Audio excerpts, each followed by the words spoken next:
નિર્માણ ન્યૂઝ સાથે હું છું વિવેક। તો પેરિસ ઓલિમ્પિકમાં ભારતના ગોલ્ડન બોય નીરજ ચોપરાએ જેવેલિન થ્રોની ફાઇનલમાં ક્વોલિફાય કર્યું હતું। ત્યારે નીરજ મંગળવારે જેવેલિન થ્રોના ક્વોલિફાઇંગ રાઉન્ડમાં જોવા મળ્યો। તેણે 89.34 મીટરનો પ્રથમ થ્રો કર્યો હતો। ત્યારે નીરજનો આ સિઝનનો સર્વશ્રેષ્ઠ થ્રો હતો। જ્યારે ભારતીય મહિલા રેસલર વિનેશ ફોગાટ પણ 50 કિલોગ્રામની સેમીફાઇનલમાં પહોંચી ગઈ છે। તેણે ક્વાર્ટર ફાઇનલમાં યુક્રેનની ઓક્સાના લિવાતને હરાવ્યું। અગાઉ પ્રી ક્વાર્ટર ફાઇનલમાં તેણે ઓલિમ્પિક અને વર્લ્ડ ચેમ્પિયન જાપાનની યુઈ સુસાકીને 3-2થી હરાવી હતી।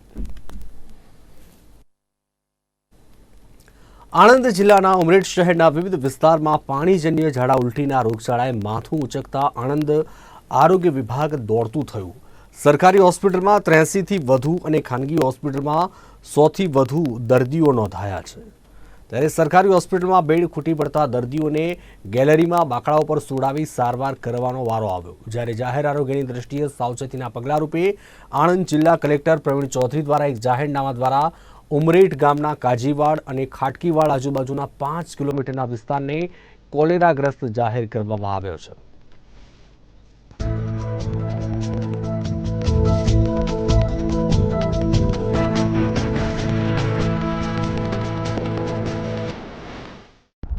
ગઈકાલથી અમને ઉમરેઠ શહેરમાં ઝાડા ઉલટીના કેસો બનવા પામેલ છે, જેમાં અત્યાર સુધીમાં કુલ 83 કેસો રિપોર્ટ થઈ ગયા છે અને એમાંથી ટોટલ 25 કેસ અત્યારે દાખલ છે।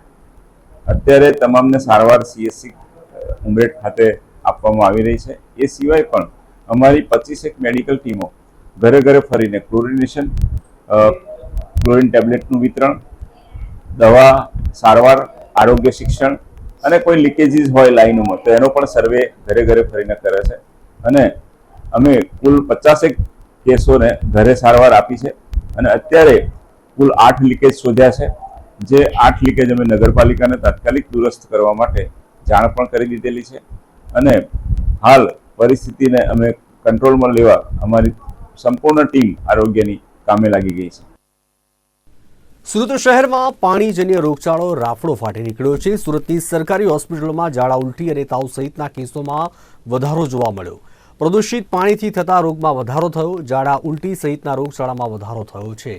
ચોમાસાની સિઝનમાં 3500 જેટલા બાળ દર્દીઓને સારવાર અપાઈ છે અને 2 મહિનામાં 15,000 જેટલા દર્દીઓને પાણીજન્ય રોગચાળાની સારવાર અપાઈ। ત્યારે 2500થી વધુ મેડિસિન વિભાગ અને 1500 જેટલા બાળ દર્દીઓને દાખલ કરાયા છે। ચોમાસાની સિઝન શરૂ થતાં જાગૃત રહેવા, લારી ફૂડથી દૂર રહેવાની અપીલ કરવામાં આવી છે।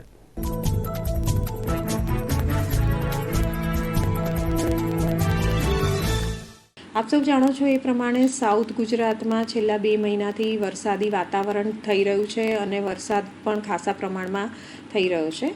એની સામે જ્યારે રોગચાળાની વાત આવે છે ત્યારે હું આપ સૌને જણાવવા માગું છું કે છેલ્લા 2 મહિનામાં લગભગ અમારા મેડિસિન વિભાગમાં 15,000 જેવા દર્દીઓ OPD ઉપર બહારના દર્દી તરીકે આવ્યા હતા અને એની સારવાર કરવામાં આવી છે। જ્યારે પીડિયાટ્રિક વિભાગમાં, બાળકોના વિભાગમાં લગભગ 3,500 જેવા દર્દીઓ આઉટ પેશન્ટ તરીકે અમારી પાસે સારવાર લઈ ચૂક્યા છે અને જો દાખલ દર્દીઓની વાત કરવામાં આવે તો લગભગ મેડિસિનના 2,500 અને પીડિયાટ્રિકના 1,501 જેવા દર્દીઓ અમારે ત્યાં દાખલ થઈ ચૂક્યા છે। જો વધારો જોવામાં આવે, એનું જો નોંધ લેવામાં આવે તો લગભગ 300-350 જેવા પેશન્ટનો અમારા ઇન્ડોર પેશન્ટ તરીકે વધારો નોંધાયો છે અને એમાં જો જોવા જઈએ તો લગભગ 101 જેવા પેશન્ટો મલેરિયા અને ડેન્ગ્યુ એટલે કે મચ્છરજન્ય રોગોના છે અને એમાંથી લગભગ 50 કેસીસનો વધારો અમારા ગેસ્ટ્રોના કેસીસ એટલે કે ડાયરિયાના કેસીસમાં નોંધાયેલો છે, જેને લઈને એની જરૂરી તમામ સારવારો અને યોગ્ય એની જે ઇન્વેસ્ટિગેશન્સ છે એ બધું કર્યા પછી એની યોગ્ય સારવાર કરવામાં આવે છે અને આવા તમામ દર્દીઓ સાજા થઈ અને ઘર તરફ પાછા વળે છે। દક્ષિણ ગુજરાતમાં મહત્વની ગણાતી સુમુલ ડેરીની બારડોલી બેઠક માટે પેટા ચૂંટણી યોજાઈ। 57 મતદારોએ મતદાન કર્યું હતું, જેમાં 57 પૈકી 38 મત જીતેન્દ્ર પટેલને મળ્યા, જ્યારે 18 મત બિપિન ચૌધરીને મળ્યા હતા। 1 મત રદ થયો। ત્યારે સુરત જિલ્લા તાપી દૂધ ઉત્પાદક સહકારી સંઘ સુમુલ ડેરીની ગત રોજ ચૂંટણી યોજાઈ, જેમાં ડેરીની બારડોલી બેઠક માટે પેટા ચૂંટણી યોજાઈ। બારડોલી બેઠકના પૂર્વ ડિરેક્ટર અજીત પટેલનો બીભત્સ વિડીયો વાયરલ થતાં રાજીનામું મૂક્યું હતું, જેથી બારડોલી બેઠક ખાલી પડી. ત્યારે ભાજપ સામે ભાજપનો જંગ આ વખતે જોવા મળ્યો, ત્યારે ભાજપે જીતેન્દ્ર પટેલને ઉમેદવાર બનાવ્યા હતા. બારડોલીની ખાલી પડેલી સુમુલની બેઠકના અંદર મેં ઉમેદવારી કરી હતી અને જેનું ચૂંટણીનું પરિણામ આજરોજ જાહેર થવાનું હતું. કુલ મતદાર 58 પૈકી 57 મતદારોએ મતદાન કર્યું હતું ગઈકાલે. એ પૈકી અત્યારે પરિણામ જાહેર થયું છે તો 57માંથી 38 મત મને મળ્યા છે અને 18 મત મારી સામેના ઉમેદવારને મળ્યા છે અને 1 મત રદ થયો છે. આ પરિણામ જે પ્રાપ્ત થયું છે એ ભારતીય જનતા પાર્ટીના ઉમેદવાર તરીકે મેં ઉમેદવારી કરી હતી અને આ વિજય જે થયો છે ભારતીય જનતા પાર્ટીનો વિજય થયો છે અને જે મતદારોએ ભારતીય જનતા પાર્ટીની અંદર વિશ્વાસ વ્યક્ત કર્યો છે અને મારા કન્વીનર તરીકે ભાવેશભાઈ પટેલ હતા. સહકારી આગેવાનોએ પણ ખૂબ સારી રીતના મને સહકાર આપ્યો છે, મતદારોએ પણ ખૂબ સરસ રીતે મને સહકાર આપ્યો છે. પૂર્વ ડાયરેક્ટર અજીતભાઈ જગુભાઈ પટેલની પણ ખૂબ સારી કામગીરી રહી છે અને ખૂબ મહેનત કરી છે અને આ વિજયની અંદર યશ અજયભાઈને હું આપું છું અને તમામ મતદારોનો, તમામ સહકારી આગેવાનોનો, મારા નેતૃત્વગણનો દરેકનો હું આભાર વ્યક્ત કરું છું. સોશિયલ મીડિયામાં તાઇવાનના ખાડાનો વિડીયો વાયરલ કરવાની ક્રાઇમ બ્રાન્ચે ધરપકડ કરી છે. નડિયાદમાં રહેતા પ્રશાંત દલવાડીએ ગુજરાત રાજ્યની છબી ખડાય તેવા આશ્રયથી વિડીયો વાયરલ કર્યો હતો. વિડીયોમાં મોટા ખાડામાં એક પછી એક વાહનો પછડાતા જોવા મળતા હતા, જે વિડીયો મોડ તાઇવાનનો હતો, જેને ગુજરાતનો હોવાનું જણાવી સોશિયલ મીડિયા પર વાયરલ કર્યો. જે વિડીયોના આધારે ક્રાઇમ બ્રાન્ચે પ્રશાંત દલવાડની ધરપકડ કરીને વધુ તપાસ હાથ ધરી છે.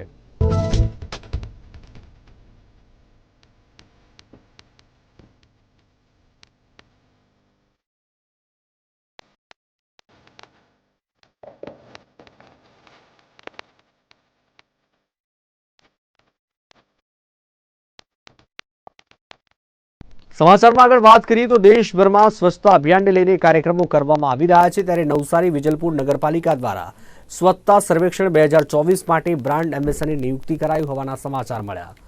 ત્યારે શહેરના પારસી યુવાન અને ગિનીસ બુક ઓફ રેકોર્ડમાં 7 વખત વર્લ્ડ રેકોર્ડ નોંધાવી ચૂકેલા વિસ્પી કાસદની નિમણૂક કરાઈ. તો નિમણૂક બાદ તુરંત વિસ્પી કાસદે ટાટા હોટલની બાજુમાં આવેલ ગાર્ડન પાસેના જીવીપી પોઈન્ટની મુલાકાત લીધી અને કચરાના નિકાલ માટેની કામગીરી હાથ ધરી હતી.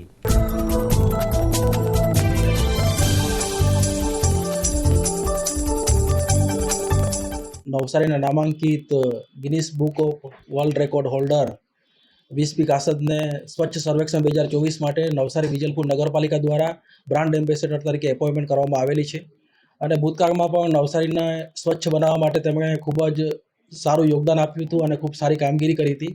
આ વખતે પણ તેમને બ્રાન્ડ એમ્બેસેડર તરીકે નવસારી વિજલપુર નગરપાલિકા દ્વારા એપોઇન્ટમેન્ટ કરવામાં આવેલા છે.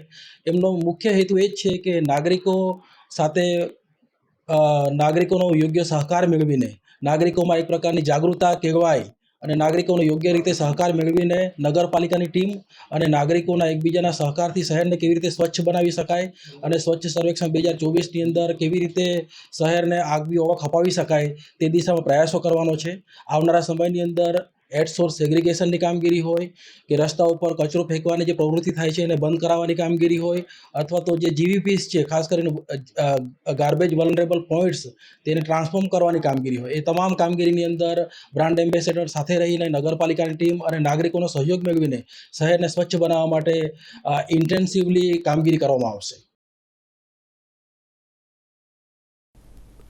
સુરતના નવસારીમાં ક્રાઇમ રેશિયો વધતા જિલ્લાના લિસ્ટેડ બુટલેગર તેમજ જુગારની પ્રવૃત્તિઓ સાથે સંકળાયેલા ઇસમો ઉપર વોચ રાખવામાં આવી રહી છે. ત્યારે જિલ્લા પોલીસની ટીમ દ્વારા પ્રોહિબિશનના ગુનામાં નાસ્તા ફરતા આરોપીને ઝડપી પાડ્યો હતો. આરોપી કિશન લક્ષ્મણદેવને ગણદેવી ખાતે પકડી પાડવામાં આવ્યો. આરોપીની ઉલટ તપાસ દરમિયાન માલુમ પડ્યું કે આરોપી ગણદેવી પોલીસ મથકના પ્રોહિબિશનના ગુનામાં નાસ્તો ફરતો હતો. હાલમાં તો પોલીસ દ્વારા વધુ પૂછપરછ હાથ ધરાઈ છે. ત્યારે આરોપી પાસેથી વધુ ચોંકાવનારી વિગતો બહાર આવી શકે તેમ છે.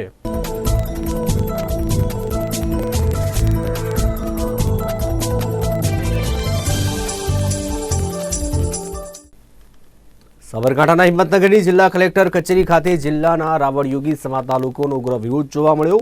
પોતાના સમાજની મહિલાના પાટણમાં થયેલા શંકાસ્પદ મોતને લઈને સમાજના લોકો એકત્રિત થઈને વિરોધ દર્શાવતા કલેક્ટર કચેરી ખાતે પહોંચ્યા, જ્યાં તેમણે કલેક્ટરની ન્યાયની ગુહાર લગાવતું આવેદનપત્ર સુપ્રત કર્યું હતું. આવેદનપત્રમાં સમાજના લોકોએ મહિલાની હત્યા પાછળ જવાબદાર હત્યારાઓને પકડવા હજુ સુધી કોઈ કાર્યવાહી હાથ ધરાઈ ન હોય ત્વરિત કાર્યવાહી શરૂ કરવાની માંગણી કરી હતી.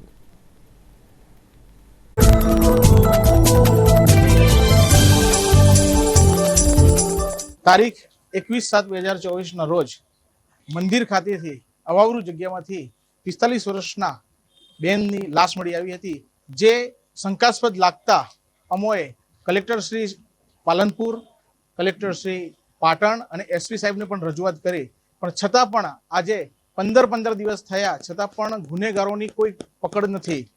એ માટે અમે સમસ્ત રાવળ યોગી સમાજ દ્વારા આજે સાબરકાંઠા કલેક્ટરશ્રીને આવેદનપત્ર આપ્યું છે કે એ ગુનેગારોને સખતમાં સખત સજા થાય. અમો અત્યારે ગાંધીજી માર્ગે ચાલી રહ્યા છે, પણ આવનારા ભવિષ્યમાં ટૂંક સમયમાં જો રાવળ સ્વર્ગસ્થ કેસરબેનને ન્યાય નહીં મળે તો અમે ઉગ્ર આંદોલન ગાંધીનગર ખાતે પણ કરવાની અમારી રાવળ દેવ સમાજની તૈયારીઓ છે.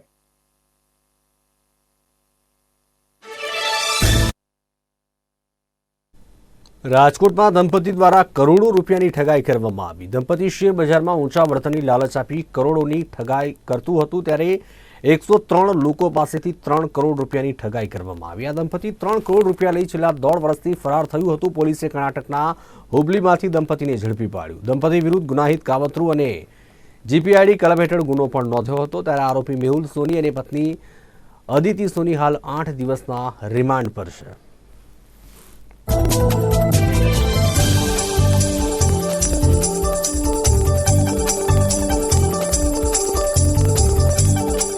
ગાંધીગ્રામ પોલીસ સ્ટેશનમાં ગયા વર્ષે 2023માં જીપીઆઈડી તેમજ આઈપીસી મુજબનો એક ગુનો દાખલ થયેલો હતો, જેમાં આના આરોપીઓ છે રાહુલ સોની અને તેના પત્ની અદિતિ સોની. આ બંનેએ એન્જલ વન નામની એક કંપની શરૂ કરી અને ઘણા લોકોને એવી લાલચ આપી કે તમને દર મહિને આમાં 22% જેટલું રિટર્ન મળશે. તો આના વાતમાં આવી અને ઘણા બધા લોકોએ એમાં પૈસાનું રોકાણ કર્યું અને 5-6 મહિના પછી આ જે કંપનીના જે માલિકો છે રાહુલ સોની અને અદિતિ સોની એ જગ્યા છોડી અને જતા રહેલા હતા.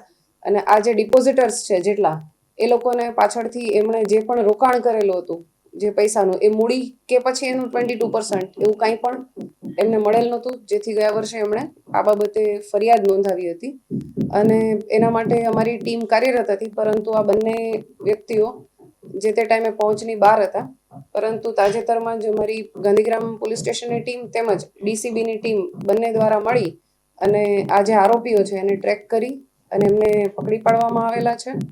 આ જે આરોપીઓ છે એમણે અત્યાર સુધી અમારી પાસે જે માહિતી આવી છે એ પ્રમાણે 103 જેટલા લોકો છે જેની સાથે આ ફ્રોડ કર્યું છે. એની ટોટલ અમાઉન્ટ 3 કરોડ જેટલી થાય છે. આટલું ફ્રોડ કરેલું છે.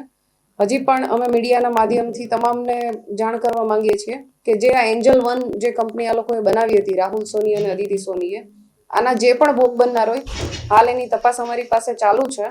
તો જે પણ ભોગ બનનાર છે એ ગાંધીગ્રામ પોલીસ સ્ટેશનનો સંપર્ક કરે અને પોતાની વિગતો આપે, જેથી અમે આની વિગતવાર તપાસ કરી શકીએ.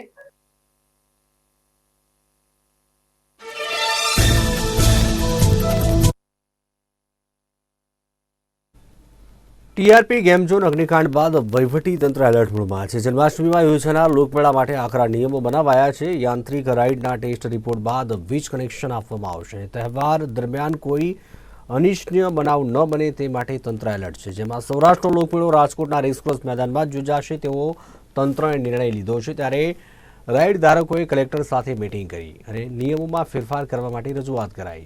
રાઇડ ધારકે જણાવ્યું કે સરકારમાંથી એસઓપી બનાવવામાં આવી છે, પરંતુ આ એસઓપીમાં 3 થી 4 ફેરફાર કરવામાં આવે તેવી રજૂઆત. આ નિયમ મુજબ મેળાનું આયોજન કરવામાં આવે તો લાખો લોકોની રોજીરોટી પર અસર થશે અને રાજકોટ સહિત ગુજરાતના મેળાઓ પણ બંધ થઈ જશે.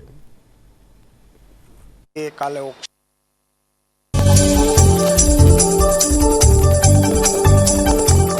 કલેક્ટર સાહેબ સાથે મારી આજે મિટિંગ હતી કે કાલે ઓક્શન, પણ મારી જે રજૂઆત પહેલાં મેં કરેલી છે એસઓપી માટે કે એસઓપીની અંદર ચેન્જિંગ, ભાવ વધારો, પછી સોલ્ટ રિપોર્ટ ને એ બધું તમામ વસ્તુ મેં લેખિતમાં આપેલી છે કે આ વસ્તુ અમારાથી થઈ શકે એમ નથી. એના માટે આજે અમને બોલાવ્યા હતા અને ફરી રજૂઆત મેં કરી. ત્યારે સાહેબે કીધું કે ભાઈ આ સરકારનો નિયમ છે, અમારો કોઈ પર્સનલ નિયમ હોતો નથી. આ નિયમ ઉપર સરકારમાંથી એસઓપી બનીને આવી છે, એ એસઓપીનો અમલ તમારે કરવાનો છે. એટલે એ એસઓપી અમે કોઈ સંજોગોની અંદર એની અંદર જે નિયમો છે એ કોઈ પણ સંજોગોમાં ગુજરાતની અંદર કોઈ પણ મેળાવડો કે કોઈ પણ ઓર્ગેનાઇઝરી પૂરા કરી શકે એમ નથી. આજે સાહેબે અમને બહુ સારી રીતે સાંભળ્યા, કલેક્ટર સાહેબે, અને એની રજૂઆત, અમારી જે રજૂઆત હતી એ પણ બહુ સારી રીતે સાંભળ્યા. પણ આ ગાઈડલાઇન જે છે એ ઉપર સરકારમાંથી આવેલી છે, એટલે એની અંદર કોઈ ચેન્જિંગ થઈ શકે નહીં. એટલે હવે માનનીય મુખ્યમંત્રી સાહેબ તેમજ માનનીય ગૃહમંત્રી સાહેબ ને અમે એવી નમ્ર અપીલ અને નમ્ર વિનંતી કરશું કે આની અંદર લાખો હજારો માણસોની રોજીરોટીનો સવાલ છે, તેમજ ગુજરાતની અંદર ધાર્મિક મેળાઓ તેમજ મનોરંજન મેળાઓ જો આ એસઓપી રહેશે તો હું માનું ત્યાં સુધી બંધ થઈ જશે અને લાખો માણસોની રોજીરોટીનો સવાલ આમાં આવીને ઊભો છે.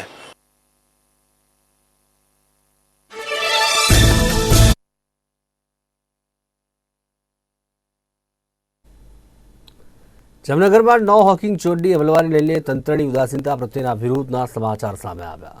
શહેરના દરબારગઢ વિસ્તારમાં નો હોકિંગ ઝોનને લઈને સુપ્રીમ કોર્ટે એડવાઇઝરી જાહેર કરી છે. ત્યારે એડવાઇઝરીની અમલ ન થતી ત્યારે સ્થાનિક વેપારીઓએ દુકાનો બંધ કરી વિશાળ રેલી યોજી. બાઇક રેલી સ્વરૂપે તેઓ જિલ્લા કલેક્ટર કચેરી પહોંચ્યા હતા, જ્યાં તેમના દ્વારા કલેક્ટરને આ બાબતને લઈને તાત્કાલિક પગલું ભરવાની માંગ સાથેનું આવેદનપત્ર સુપ્રત કર્યું હતું.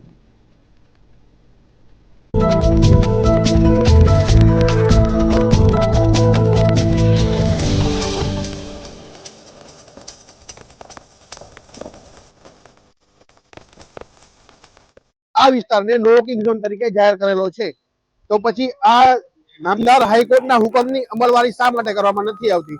અને કરવામાં આવે છે તો ખાલી ટૂંક સમય માટે જ કરવામાં આવે છે. તો આ ટૂંક સમય માટે જે અમલવારી છે એના કરતા આને કાયમી ધોરણે આ નિયમ છે એ અમલમાં રહે અને વેપારીઓને પૂરતો ન્યાય મળે અને વેપારીઓને અગવડતા ન પડે. બર્ધન ચોક વિસ્તાર, દરબારગઢ વિસ્તાર, ધોરમફળી, માંડીડાળ વિસ્તાર આખો વર્ષોથી જેને કહેવાય ને કે જામનગરનું જૂનામાં જૂનું અને સૌથી સારું બજાર રહ્યું છે. તો પછી આ વિસ્તારમાં જેટલા ગ્રાહકો આવતા હોય છે એને વાહનો રાખવા કઈ જગ્યાએ? જ્યાં વાહનો રાખવાની જગ્યા છે ત્યાં તો બીજા બધા આર્થિક દબાણ કરેલા છે. તો આ દબાણને દૂર કરે અને તંત્ર છે એ દબાણ દૂર કરી પાર્કિંગના પ્રોપર પટ્ટા બનાવીને ગ્રાહક જે રીતે પાર્ક કરી શકે પોતાના વાહનો, કે એને પાયલોટ વાળા ગાડી ઉપાડે નહીં. તો એના માટે અમારી માંગણી છે કે હાઈકોર્ટના હુકમની અમલવારી સંપૂર્ણ રીતે કાયદેસર વ્યવસ્થિત રીતે કાયમી ધોરણે કરવામાં આવે. આજનો કાર્યક્રમ એ છે કે અમે બધા 300-350 વેપારીઓ સ્વૈચ્છિક રીતે અમે અમારી દુકાન બંધ કરી અને કલેક્ટર સાહેબને એક આવેદનપત્ર આપવા જઈ રહ્યા છીએ કે હાઈકોર્ટના હુકમની અમલવારી કાયદેસર રીતે કાયમી ધોરણે કરવામાં આવે.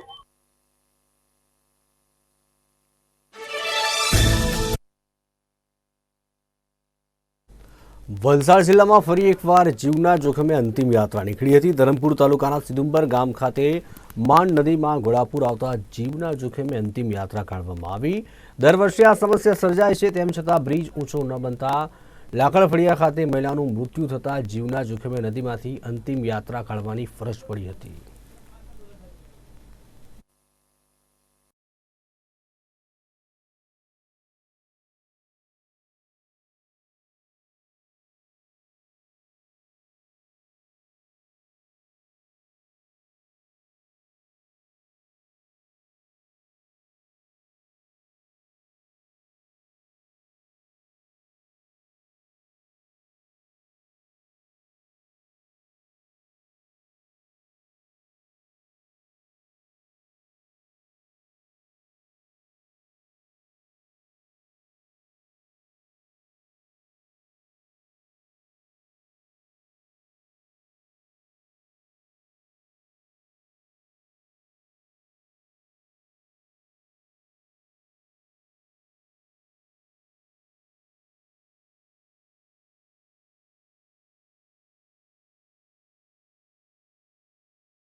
વર્ષોથી આ મહાનદી પર પુલની માંગણી છે. અમારું ગામ સિદુંબર એવું છે, અડધું ગામ નદીની ઉત્તર કિનારે, અડધું ગામ દક્ષિણ કિનારે આવેલું છે.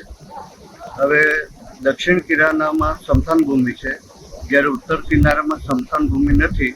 એટલે ઉત્તર કિનારાના ચારેક ફળિયાના માણસોને જ્યારે આવો કોઈ પ્રસંગ બને મૃત્યુનો, ત્યારે આવા નદીના પાણીમાં ઉતરીને જીવના જોખમે આ કિનારે આવવું પડે છે અને અંતિમ ક્રિયા કરવી પડે છે. આ પરિસ્થિતિ પેલા વિસ્તારના ડેરી માટે દરરોજ લગભગ 2000 લીટર જેટલું દૂધ પેલી બાજુ ઉત્પાદન થાય અને એ લેવા માટે બી દરરોજના આ જોખમ ખેડીને આ તરફ આવવું પડે છે. એ પરિસ્થિતિ છે. સ્કૂલના બાળકોનો અભ્યાસ બગડે છે, લોકો મજૂરી કામ માટે પણ જાય છે. અમારી વારંવારની રજૂઆત છે સાંસદને કે નાણામંત્રીને પણ અમે અરજી આપી છે, પણ અમારા પુલ માટે કોઈ ધ્યાન નથી આપતું. તો અમારી માંગણી એટલી જ છે કે અહીં મોટો બ્રિજ બને. એટલી ખરાબ સમસ્યા છે અત્યારે કે બાળકોથી માંડી અને મરેલો માણસ સમસાને લઈ જવાની એટલી તકલીફ છે અત્યારે કે જો માણસ અમારે અહીંથી સમસાને લાવવું હોય તો ધરમપુરથી ફરવું પડે, તો 10 કિલોમીટરથી ફરવું પડે, 10 કિલોમીટરના અંતરથી ફરવું પડે, અને રાજપુરીથી ફરે તો પણ 11 કિલોમીટરથી ફરવું પડે, બરાબર. અને જો ગરીબ માણસ હોય એ માણસની જે પેલી નહીં મળે એ આટલા દૂરથી ફરીને આવે. એના માટે અમે ખાનપાન મુદ્દો લઈ અને નદી પાર કરીને આવવું પડે એવી સમસ્યા છે. સ્કૂલે જવાની પણ છોકરા લોકોને રોજની સવાર ઉઠીને આ તકલીફ હોય છે. અમારી માંગ એટલી જ કે સરકારશ્રીને અમારે એટલું નિવેદન કે અમને એક ટીચિંગની પુલની જરૂર છે અને માત્ર ને માત્ર જરૂર છે, અને વર્ષોથી અમારી આ માંગ છે. પણ એટલી રજૂઆત કરી અમે ધારાસભ્ય, સાંસદ સભ્ય ઉપર સરકારશ્રીને પેપરના પાનામાં કેટલી વાર આપ્યું પણ કોઈ આ સમસ્યાને ધ્યાનમાં લેતું નથી.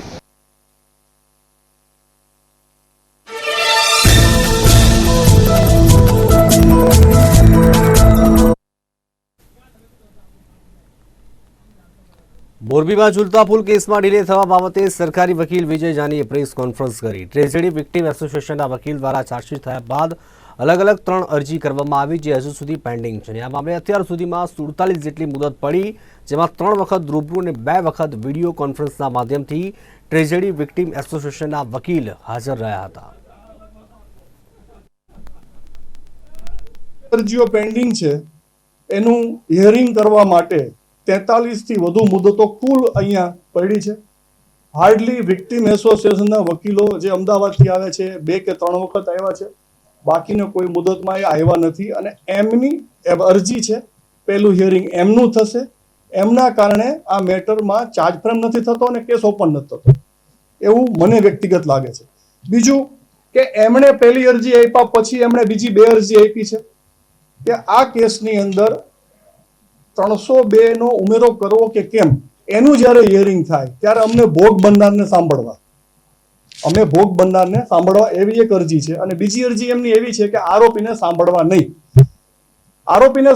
નહીં એવી અરજી કોર્ટે રદ કરી અને ભોગ બનનારને સાંભળવા એવી અરજી મંજૂર થઈ. એટલે જે સ્ટેજ કોર્ટનું ચાલ્યું આવ્યું ચાર્જશીટની તારીખથી, એમાં સરકાર તરફે દરેક દિવસે હાજર રહી અને દરેક સ્ટેજ પૂરા કર્યા છે.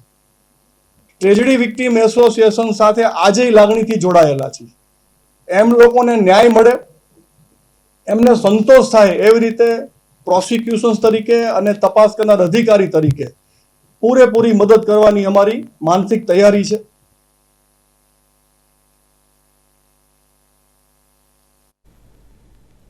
મોરબીના વડગામના ધારાસભ્ય જિગ્નેશ મેવાણીએ મોરબી પુલ દુર્ઘટના મામલે સરકારી વકીલની પ્રેસ કોન્ફરન્સનો જવાબ આપ્યો.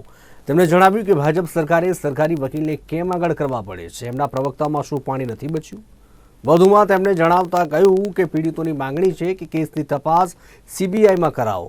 પાલિકાના ચીફ ઓફિસર, પાલિકા પ્રમુખ અને કલેક્ટર જે આરોપી બનતા હોય તેને આરોપી બનાવો તથા નોન કરપ્ટ હસમુખ પટેલ જેવા અધિકારીને તપાસ સોંપવા માટે જિગ્નેશ મેવાણીએ માંગણી કરી હતી.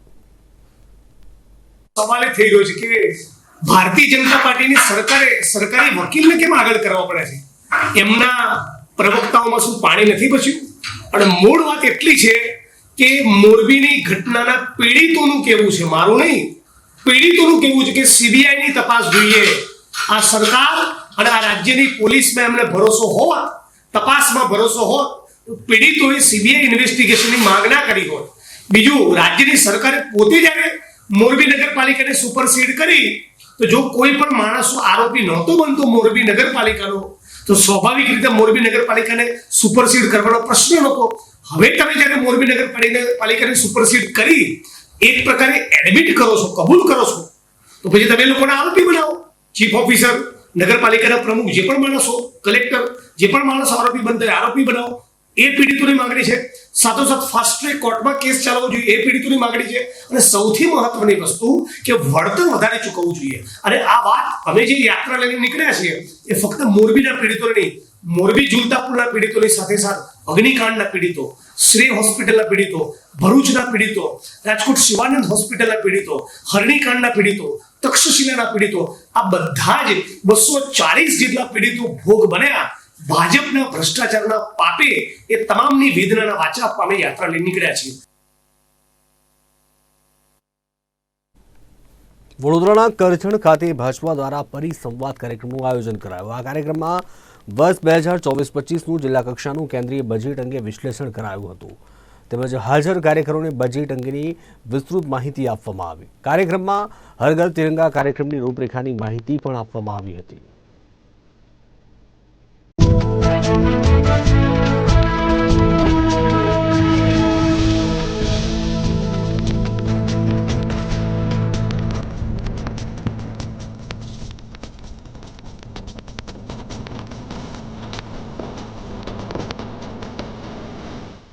દેશના ઇતિહાસમાં લાંબા સમય પછી સતત ત્રીજી ટર્મમાં માનનીય પ્રધાનમંત્રી તરીકે મોદી સાહેબ શપથ લીધા પછીનું આ પ્રથમ બજેટ કેન્દ્રીય નાણામંત્રી શ્રીમતી નિર્મલા સીતારામનજીએ રજૂ કર્યું છે. આપણે સૌ જાણીએ છીએ કે આ બજેટ સર્વસ્પર્શીય, સર્વગ્રાહી, સર્વે સમાવેશક બજેટ તરીકે સમગ્ર દેશના નાગરિકોએ આને આવકાર્યું છે. 2014માં જ્યારે પ્રધાનમંત્રી તરીકે મોદી સાહેબે શપથ લીધા ત્યારે જે બજેટની સાઇઝ હતી 16 લાખ કરોડની આસપાસની, આજે એ જ બજેટની સાઇઝ જે છે તે 48 લાખ કરોડની આસપાસ પહોંચી છે. વિભાગો પ્રમાણે વાત કરવા જઈએ તો જ્યારે મોદી સાહેબે દેશનું સુકાન 2014માં સંભાળ્યું ત્યારે કૃષિ પ્રધાન દેશમાં કૃષિ બજેટ એ માત્ર 25,000 કરોડ કરતાં પણ ઓછું હતું. આ વખતે એ કૃષિ બજેટ જે છે તે 1.5 લાખ કરોડ કરતાં વધારે થયું છે. આ બજેટની અંદર કૃષિના વિષયોની પણ ચિંતા કરવામાં આવી છે. પ્રાકૃતિક ખેતી તરફ કેવી રીતે ખેડૂતો વળે એના માટેનો સતત પ્રયાસ થયો છે. ટ્રેનિંગ માટેની પણ યોજનાઓ કરવામાં આવી છે.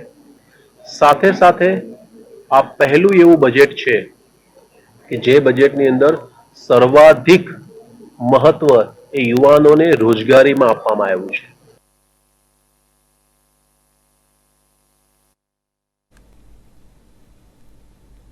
છોટાઉદેપુર જિલ્લાના પાવી જેતપુર તાલુકાના અવાલ ગામમાં રાત્રિ સમયે બાળ દીપડો કૂવામાં ખાબક્યો હતો. અવાલ ગામમાં એક ખેડૂતના કૂવામાં બાળ દીપડો ખાબકતા ખેડૂતે વન વિભાગને જાણ કરી.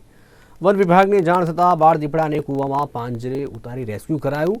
બાળ દીપડાને રેસ્ક્યુ કરી સારવાર અર્થે પશુ સારવાર કેન્દ્ર લઈ જવામાં આવ્યો હતો.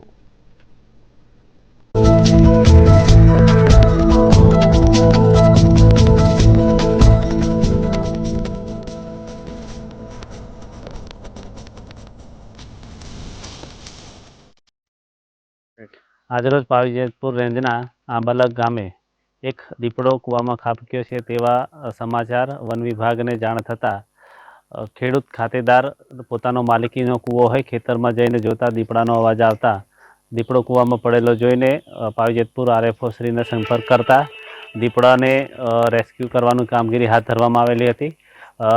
દીપડાને કૂવામાં પાંજરું ઉતારી અને દીપડાને રેસ્ક્યુ કરી અને થોડું ચડવા માટે પ્રયત્ન કરેલ હોય, દીપડાના પગમાં થોડું વાગવાના નિશાન છે એ એના માટે સારવાર અર્થે છોટાઉદેપુર લાવવામાં આવેલા છે અને હાલ વેટરનરી ડૉક્ટરને બતાવી અને અત્યારે છોટાઉદેપુર ખાતે સારવાર હેઠળ રાખવામાં આવેલ છે.